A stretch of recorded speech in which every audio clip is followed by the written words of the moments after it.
बाड़ू हो? का बताइए भौजी, अगर पूछत हो तो बतावत है सोना। बतावा। रात करे सना नाना बहेला पवनवा,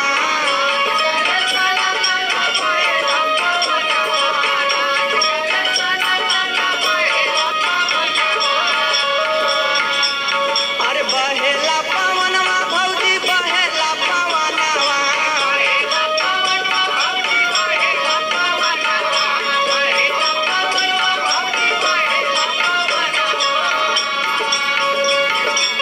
कहिदा भौजी भैया से दे देता है गवानवा, कहिदा भौजी।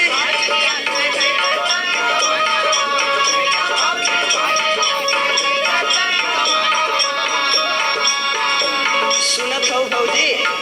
सुनत हो ननदो। अरे कहिदा भौजी भैया से दे देता है गवानवा, भौजी दे देता है गवानवा। अरे नहीं चाहिए झपिया दौरी ना चाहिए गहनावा।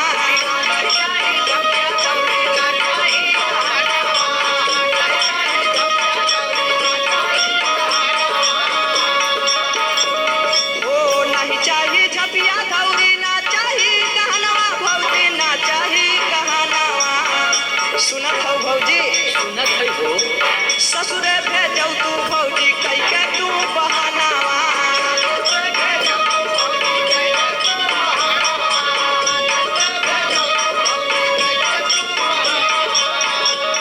ओ कई के तू बहानावा भौजी कई के तू बहानावा, यार कई के तू बहानावा। ससुरे भेजौ तू भौजी कई के तू बहानावा।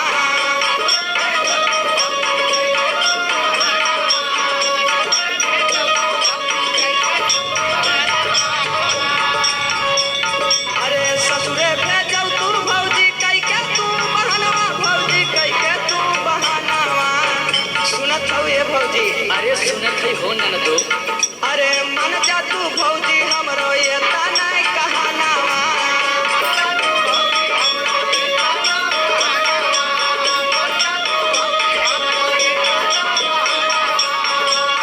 ओ मन जा तू भौजी हमरो इतना ही कहानवा, भौजी इतना ही कहानावा। सुनत हो ने भौजी? सुनत है। अरे मन के पूरैदा भौजी हमरो रमनावा।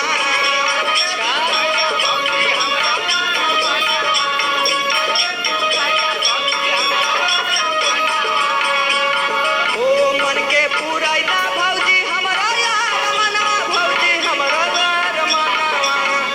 कितने बस कैदा भौजी काम हमरो। चला ठीक बात सुनते लगा कोनो बहाना करो।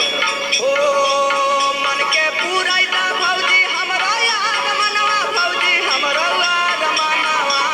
दिन रात देखिला हम पियवै के सपनावा।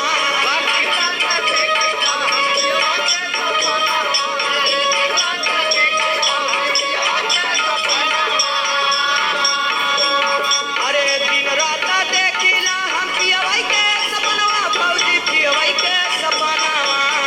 का बताइए भौजी? बताओ बताओ। दिनों रात खाली सुत उनकर सपना देखिला कि हमारे मुड़वारी हैं करवट फेरत हैं। कि दिन रात देखिला हम पियवै के सपनावा, भौजी पियवै के सपनावा। मुन्ना मातल भी पियवा फसल बा परनावा।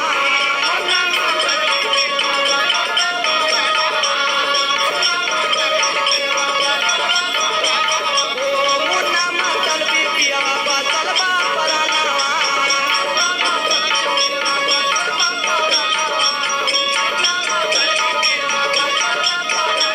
ओ मुन्ना मातल भी पियवा फसल बा परनावा।